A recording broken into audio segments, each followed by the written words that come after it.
नमस्कार, मैं सारिका पंकज। कालजयी कहानियों के क्रम में अगली कहानी लेकर आई हूँ सिद्धि, राजेंद्र यादव की लिखी हुई। माँ शक्ति को लगता है कि ये जूतियां पहनकर उन्हें सचमुच कुछ हो जाता है। उन्होंने मंत्र सिद्धि की बात सुनी तो थी, भीतर से विश्वास नहीं था, जैसे उसी विश्वास की स्थापना के लिए ये जूतियां उन्हें मिली हैं। पाँव में जूतियां डालकर वे आंखें बंद करके कुछ न सोचने का प्रयास करती हैं। तभी भास होता है जैसे वर्तमान का वो क्षण जहां वो खड़ी हैं एक ऐसा बिंदु है जिसके आगे और पीछे वे दूर दूर तक देख सकती हैं। ये जूतियां उन्हें एक ऐसा शुभ्र स्फटिक स्तंभ लगती हैं जिस पर खड़े होकर उन्हें चारों ओर दिशाओं के अंत तक के दृश्य साफ साफ दिखाई देने लगते हैं। दूर क्षितिजों में झाई मारते बस्ती मकानों के धब्बे, नदी की रुपहली धार, पेड़ों के झुरमुट और धुंध में टका सूरज का निस्तेज गोला, जैसे वे एक निजी उड़ान के विमान पर बैठी सभी कुछ को बड़े आश्चर्य और पुलक से देखती हैं। वे दर्शन देते समय केवल आधे घंटे के लिए उन जूतियों को पहनती और फिर जाने कैसे हॉल में पहुंच जाती। उस क्षण उन्हें खुद पता नहीं होता कि वह क्या बोल रही हैं। हाँ, कहीं कुछ दूर देखती जाती और उसे ही शब्द देने की कोशिश करती रहती। सैकड़ों लोग लाइन में लगे अपनी अपनी बारी पर चरणों में लेटे होते, उनकी कृपा दृष्टि की भीख मांगते रहते। बीमारी, कष्ट, बुरे नक्षत्रों से बचाव और आकांक्षित प्रश्नों के उत्तर की प्रार्थनाएं करते रहते। उन्हें खुद होश नहीं होता कि वे कहां से बोल रही हैं, जैसे उनका ऊर्ध्वांग किसी जादू से काटकर हवाओं में ऊपर ऊपर उठता जाता। वे खुद हवा की तरह हल्की होती जाती। उन्हें लगता जैसे वो केवल शब्दाकार हैं, जो कुछ देख रही हैं उसका स्वरानुवाद हैं। अपने इस अमूर्त रूपांतरण पर उन्हें स्वयं भी बेहद आश्चर्य होता। क्या इसे ही आदमी को, मूर्त को माध्यम में बदलना कहते हैं? लोग कहते उन्हें भूत भविष्य सभी कुछ आर पार दिखाई देता है। वे महासिद्ध हैं, यही चर्चा उस समय चारों ओर फैली हुई थी और ये सब उन जूतियों के कारण ही होता था। इस सच्चाई का बोध खुद उनके लिए संसार का सबसे बड़ा आश्चर्य है कि वो किसी को बता भी नहीं सकती कि ये जूतियां उन्हें कहां से मिली। हो सकता है स्वयं उन्होंने ही कहा हो, या वैसे ही किंवदंती की तरह कथा फैल गई हो कि उनके गुरु महाराज की इष्ट देवी की पादुकाएं हैं। मां शक्ति की साधना से प्रसन्न होकर गुरु महाराज ने अपने स्वर्गारोहण से पहले उन्हें देते हुए कहा था, शक्ति, इनकी गरिमा की रक्षा तुम्हारा दायित्व है। मां शक्ति मन ही मन हंसती हैं। हाँ, उनके गुरु महाराज का ही तो प्रसाद है ये, और आज वे उन्हें गीता रामायण से भी अधिक पवित्र भाव से सच्ची श्रद्धा के साथ मखमल में लपेट कर रखती हैं, गुलाब और चंदन की पंखुड़ियों के बीच। केवल दर्शन देने के समय उस आधे घंटे ही उन्हें पहनती हैं और फिर जैसे उनका चेहरा किसी भीतरी तेज से पिघलने लगता है, आसमान से लटके एक बहुत लंबी रस्सियों वाले झूले में धीरे धीरे इस क्षितिज से उस क्षितिज तक की ओर जाने लगती हैं।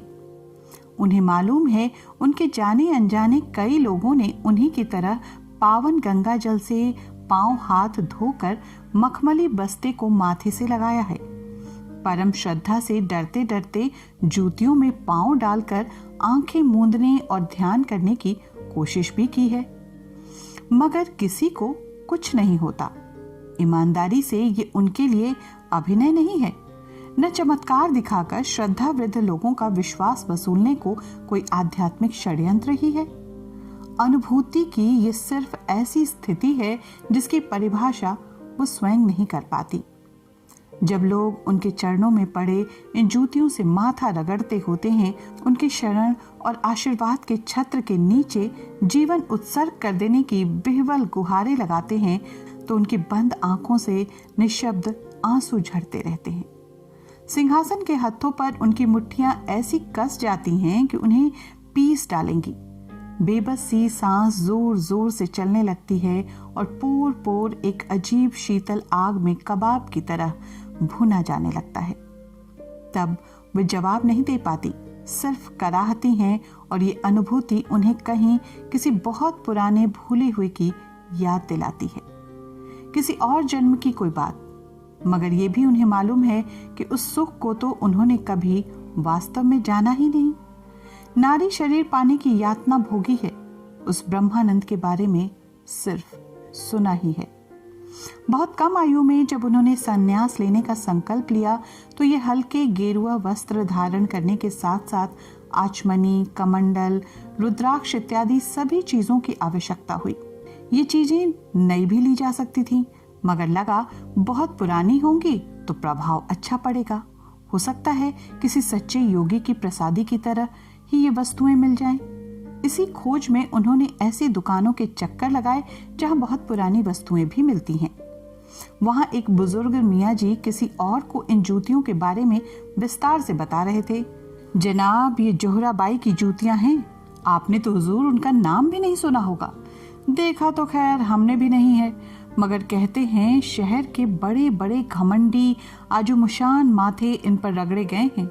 सोने चांदी और जवाहरातों की तो बारिशें हुई हैं और उन्होंने मालिकाए आला की तरह शान से अपने जमाने के बड़े से बड़े रईस 30 मार खाओं को इशारे पर नचाया है। सुनते हैं नाचना गाना खास नहीं जानती थी, मगर कोई तो हुनर था जिसको एक बार कभी उनके साथ हम बिस्तर होने का न्याज मिला। कसम खुदा की वो जिंदगी भर फिर कभी उस दरवाजे से गया ही नहीं। मालूम नहीं कितने अमीर उमरा रईस और खानदानी इन जूतियों को छाती से लगाए फकीर हो गए, पागल और सौहार्द हो गए। यकीन मानिए लोगों ने खुदकुशियां तक कर डाली, दर दर की ठोकरें खाई हैं और कुत्तों की तरह सालों दरवाजे के बाहर खड़े रहे हैं। वक्त होता है साहब हर चीज का। आज इन गंदी, मैली और चीथरे जैसी जूतियों को देखकर कोई क्या तो इसकी कीमत ही समझेगा और क्या इसके दाम लगाएगा। हम तो कहेंगे साहब जोहराबाई जोगन थी, जोगन। जोगन शब्द झंझनाया माँ शक्ति की चेतना में। जोहराबाई और उसके यश वर्णन की शर्म से वे अभी उबर भी नहीं पाई थीं कि जोगन शब्द तीर की तरह लगा। मगर हिम्मत नहीं पड़ी। अगले दिन फिर किसी को साथ लेकर वहां गईं। मियाँ जी नहीं थे, उनका लड़का था। इधर उधर कुछ देखती टटोलती रहीं और चुपचाप जूतियों को कागज में लिपटवाया, जो पैसा मांगा दिया और इस तरह छेपती हुई छिपा कर ले गई, जैसे अश्लील चित्रों की किताब हो कोई। अकेले में कमरा बंद करके देखा, डरते डरते बहुत पुरानी धूल भरी सिकुड़ी मुचड़ी घिसी घिसाई जूतियां थीं। कभी उन पर खूबसूरत जरदोजी का काम रहा होगा, अब तो काले काले जाले से रह गए थे। निश्चय ही मियाँ जी ने बातों का जाल खड़ा करके बहुत बेकार और 2 कौड़ी की जूतियां भिड़ा दी हैं, मगर फिर यूं ही कौतूहलवश पाँव में फंसाया। सख्त थीं और चुभती भी थीं। फिर सोचा जो कुछ भी मियाँ जी ने कहा है उसमें 10% भी अगर सच रहा तो ऐसा क्या था जोहराबाई के पास। वो हुनर कैसा होता है जो आदमी को हमेशा हमेशा के लिए गुलाम बना ले। किस उम्र से, कैसे और कब तक साधा होगा जोहराबाई ने उस सिद्धि को। और धीरे धीरे वे किसी अनजान जोहराबाई के कोठे पर जा पहुंची। कहीं बहुत दूर से कानों में तबले और घुंघरू की आवाजें आने लगीं और वो जैसे अपने आप से उठकर कहीं पीछे और पीछे कुहासे में डूबती चली गई। उन्हें लगा उनके आगे एक रेशमी पारदर्शी पर्दों वाला पलंग है। मसहरी भी जालियों जैसा अंधेरा है और भीतर गुथी हुई हैं 2 छायाएं। गहरी सांसें, उत्तेजक सितकारें और आक्रामक कराहें हैं। और फिर हमेशा ही यही होने लगा। ये जूतियां पहनती और उन्हें लगता जैसे कोई बेहद मुलायम हाथों से उन्हें उठाकर वर्तमान से नोच लेता है और किसी रहस्यमय लोक में पहुंचा देता है। वे अपने और जोहराबाई के अतीत की यात्रा पर निकल पड़ती और फिर ये भेद फिर जैसे गायब हो गया।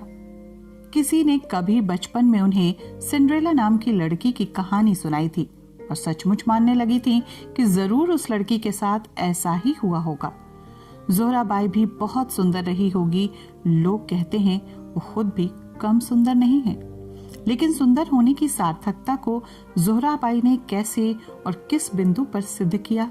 झंकृत चेतना की ऐसी ही एक मूर्छना में उनके भीतर एक सवाल उठा, वर्तमान से उखड़कर सिर्फ अतीत की ही यात्रा क्यों हो? सपने सिर्फ एक ही दिशा में तो नहीं जाते, भविष्य की ओर भी ले जाते हैं, जा सकते हैं। और क्या काल में अतीत, वर्तमान, भविष्य जैसे विभाजन नहीं है? उन्हें लगता जैसे काल एक ऐसा ठंडा पथराई बर्फ सा फैलाव है जिसे हम सिर्फ अपनी स्थिति से जहां और जिस बिंदु पर खड़े हैं वहीं से बांट लेते हैं। वहां शायद ऐसा कुछ भी नहीं। एक बार अगर आदमी अपने गुरुत्वाकर्षण से मुक्त हो सके तो वो काल के इस फैलाव में कहीं भी कितना भी जा सकता है।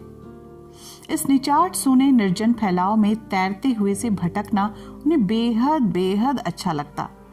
मगर जैसे ही उन्हें लगता कि इस भटकाव को समझ पाने, हृदयंगम कर सकने वाली भाषा उनकी पकड़ से छूट रही है, तो डूबते हुए आदमी की घुटन और बेचैनी से लौटने को छटपटाने लगती।